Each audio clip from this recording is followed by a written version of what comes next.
దర్శించుమయ్యా. మన రక్షకుడైన ప్రభువైన యేసుక్రీస్తు పరిశుద్ధ నామములో మీ అందరికీ శుభములు తెలియచేయుచున్నాను. ఈరోజు బలపరిచే వాక్యము 2వ రాజుల గ్రంథము 4వ అధ్యాయము 9వ వచనము. మన యొద్దకు వచ్చుచూ పోవచ్చున్నవాడు భక్తిగల దైవజనుడని నేను ఎరుగుదును. ఈ రోజున దైవజనుడైన ఎలీషా ప్రవక్త గురించి శూన్యమీరాలు పలికిన మాటలు జ్ఞాపకం చేసుకుంటూ ఉన్నాం. మనము మన ప్రభువుకు ఎంతో రుణపడి ఉన్నాం. మనము ఆయన అనుసరిస్తూ ఆయన కోరికలను తీర్చవలసిన అవసరత మనకున్నది. ఇంతకు ఆయన మన నుండి ఏమి కోరుతున్నాడు? ఆయన మన నుండి ఏమి ఆశిస్తున్నాడు? ఆయన మన సహవాసాన్ని ఆశిస్తున్నాడు.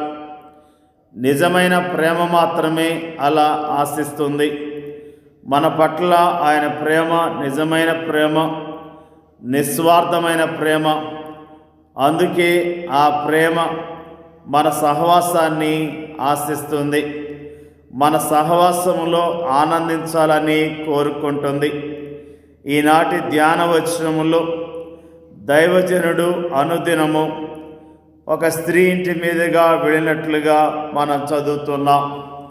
మన ప్రభువు కూడా అలానే చేస్తున్నాడు.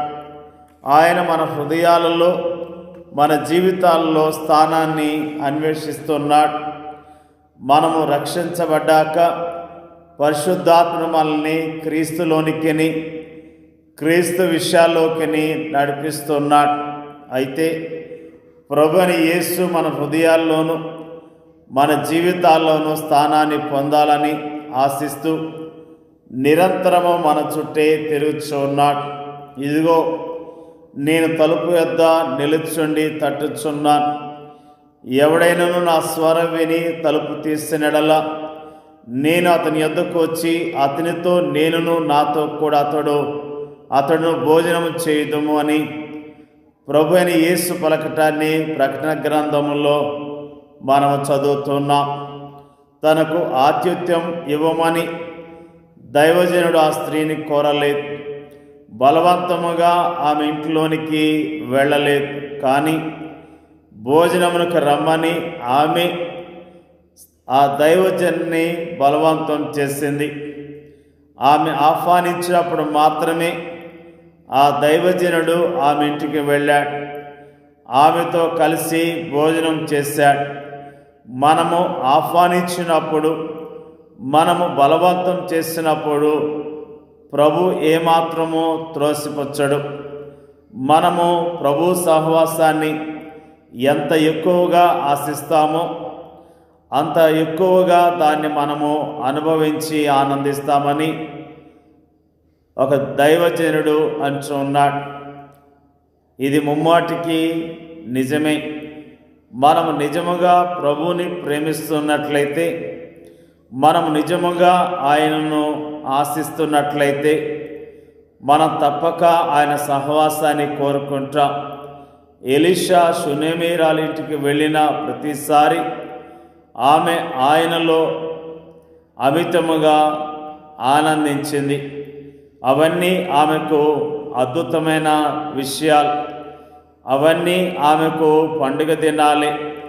ఆయనతోటి ఆనందాన్ని ఎరిగిన ఆ స్త్రీ ఆయన అప్పుడప్పుడు కాక ఎప్పుడూ తనతోనే ఉండాలని కోరుకుంది. తన ఇంటిలో ఒక అతిథిగా కాకుండా తన ఇంటిలో ఒకడిగా ఆయన ఉండాలని ఆమె కోరుకుంది. మనం అలా కోరుకుంటున్నామా? మనం కూడా అలా కోరుకుంటే ఎంత బాగుండు. ఆయన మన హృదయాల్లోకి, మన జీవితాల్లోకి ఒక అతిథిలా అలా వచ్చి మరి అలా వెళ్ళేవాడిగా కాకుండా నిరంతరము మనతోనే ఉంటే ఎంత బాగుంటుంది. ఆయన మన హృదయాల్లోనూ మన జీవితాల్లోనూ అప్పుడప్పుడు కాకుండా ఎల్లప్పుడూ నివసిస్తే ఎంత బాగుంటుంది. మనము శ్రమ సమయాల్లోనూ కష్ట సమయాల్లోనూ నిరాశ సమయాల్లో మాత్రమే ఆయన సన్నిధిని కోరుకుంటున్నాం, ఆయన సహాయాన్ని అర్థిస్తున్నాం. అలా మనము అర్థించిన వెంటనే ఆయన ఏమాత్రము అడ్డు చెప్పక మన పరిస్థితుల్లోకి ప్రవేశిస్తున్నాడు, మనల్ని ఆదరిస్తున్నాడు, ఓదారుస్తున్నాడు, సహాయం చేస్తున్నాడు. కృంగిన వేళల్లో ఆయన మనల్ని లేవనెత్తుతున్నాడు. దుఃఖ సమయాల్లో ఆయన మన కన్నీళ్లు తుడుస్తున్నాడు. ఆయన మన గోనె పట్టులను నాట్యములుగాను మన విలాప గీతికలను స్తుతి గీతికలుగాను మారుస్తున్నాడు. ఆయన మన హృదయాలను తన ప్రేమతోనూ తన శాంతితోనూ తన సమాధానంతోనూ నింపుతున్నాడు. అంతటి కృపను ఆయన నుండి అనుభవిస్తూ ఆయనను మనము నిరాకరించటము ఎంత తీవ్రమైన విషయము. ఆయనను ఒక అతిథిగా అప్పుడప్పుడు మాత్రమే మనం ఆహ్వానించటము ఎంత అవమానకరం. మనము ఆయనతో సహవాసం చేసిన మధురమైన క్షణాలను ఒకసారి మనము జ్ఞాపకం చేసుకుందాం. అవెంత ఆనందకరమైన క్షణాలో కదా, అవెంత సంతోషకరమైన గడియలో కదా. వాటిని మనం అప్పుడప్పుడు మాత్రమే కాక నిరంతరము అనుభవించాలంటే ఆయన నిరంతరము మనతో ఉండాలి. అలాగైతే షునేమీరాలు ఎలీషా పట్ల చేసిన దాన్ని మనం కూడా మన ప్రభు పట్ల చేద్దామా? నిజముగా షునేమీరాలు ఆ దైవజన్ని తన గృహములో చేర్చుకోవాలని, ఆతిథ్యం ఇవ్వాలని మరి ఎంతగానో కోరుకున్నట్లుగా మనము జ్ఞాపకం చేసుకుంటున్నాం. నిజముగా మన జీవితాల్లో మనము ప్రభువుతో సహవాసం చేయటానికి ప్రతిరోజు ఇష్టపడాలి. ప్రభు మనతో సహవాసం చేయటానికి ఇష్టపడుతున్నాడు. నీవు ప్రభువుతో సహవాసం చేయటానికి ఇష్టపడుతున్నావా? నిజముగా ప్రభువుతో సహవాసం చేస్తే అది ఎంతో ఆనందకరమైన విషయమని ప్రభు నామములో తెలియజేస్తూ ఉన్నా. నిజముగా ఆయన సన్నిధిలో మనము చక్కగా ఆయన్ని గణపరుస్తూ ఆయన స్తుతిస్తూ ఆయనతో సహవాసం చేసినట్లయితే మనం ఎంతగానో దీవించబడతామని ప్రభు నామములో తెలియజేస్తూ ఉన్నా. ప్రభువారు మనతో ఆయన ఇచ్చిన వాగ్దానం సదాకాలం మీతో కూడా ఉన్నానని వాగ్దానం చేశాడు. ఆయన మనతో ఉండాలని, మనతో సహవాసం చేయాలని, మనల్ని ఆస్వాదించాలని కోరుతున్నాడు. మనం కూడా ప్రభు సహవాసాన్ని కోరుకుందాం, ప్రభుకి సమయాన్ని ఇద్దాం, ప్రభుని గణపరుద్దాం, ఆయన సాక్షులుగా ఈ లోకములో జీవిద్దాం. దేవుడి యొక్క వాక్యాన్ని దీవించునుగాక. పరిశుద్ధులైన మా తండ్రి, జీవాధిపతి అయిన మా ప్రభువా, నీకు స్తోత్రాలు. మన యొద్దకు వచ్చుచూ పోవచ్చున్నవాడు భక్తిగల దైవజనుడని నేను ఎరుగుదును. అయ్యా, మరి చక్కని మాటలు ఈరోజు జ్ఞాపకం చేసినందుకు నీకు స్తోత్రాలు. ఎలీషా ప్రవక్త పట్ల షునేమీరాలు చూపించిన మరి ఆ ప్రేమ, ఆతిథ్యము, మరి ఆ విషయాలను జ్ఞాపకం చేసుకోవడానికి ఇచ్చిన కృపను బట్టి నీకు స్తోత్రాలు.